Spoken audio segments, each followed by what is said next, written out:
السلام علیکم ورحمت الله وبرکاته. قدرمنو لیدونکو په دې هیله امید چې ټول به روغ جوړ او د صحت په جامه به یې.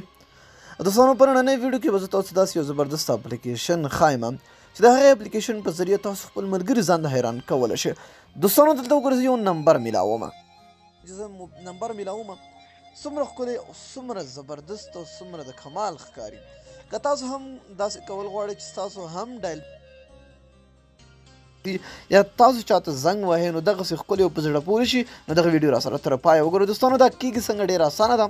صرف دې دپاره یو اپلیکیشن پکار ده. ډسکرپشن ته لاړ شئ، لینک پروت دی، په لینک باندې کلیک کړئ، اپلیکیشن ډاونلوډ او خپل موبایل کې انسټال کړئ. ډېری ملګري ډسکرپشن نه پېژني نو د ویډیو په نوم باندې چې کله هم تاسو کلیک کړئ نو لاندې وګورئ یو لینک پروت دی، په هغې باندې کلیک کړئ نو بیا به تاسو اپلیکیشن ډاونلوډ کولی شئ.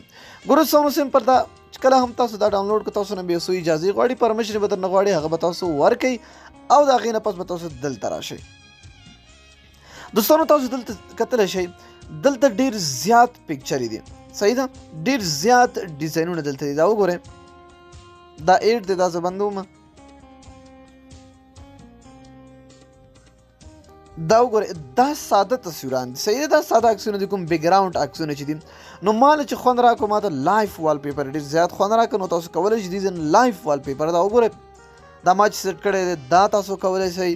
دغه وګورئ ډېر زیات ډیزاینونه په دې کې موجود دي. تاسو کولی شئ چې خپل موبایل ډېر خوندور او د کمال جوړ کړئ. دا وګورئ چې کله هم تاسو ته رنګ راځي یا تاسو چاته رنګ کوئ نو دغسې ښکلې ښکلې ډیزاینونه به تاسو ته پکې راځي.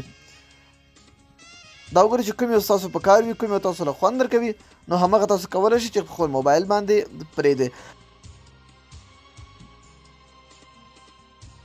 نو دوستانو زما د خوښې چې دا وګورئ دا ما دغه ما اپلای کړی ده، سمه ده. نو تاسو که غواړئ چې اپلای کړئ نو دلته ګورئ دلته لیکلي دي سیټ فار آل.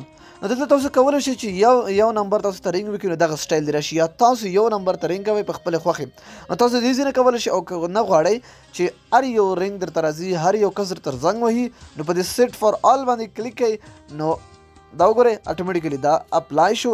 و چې کله هم زه ګورئ زه چاته رنګ کوم نو ګورئ مخکې څنګه او اوس به څنګه وي، صحیح ده.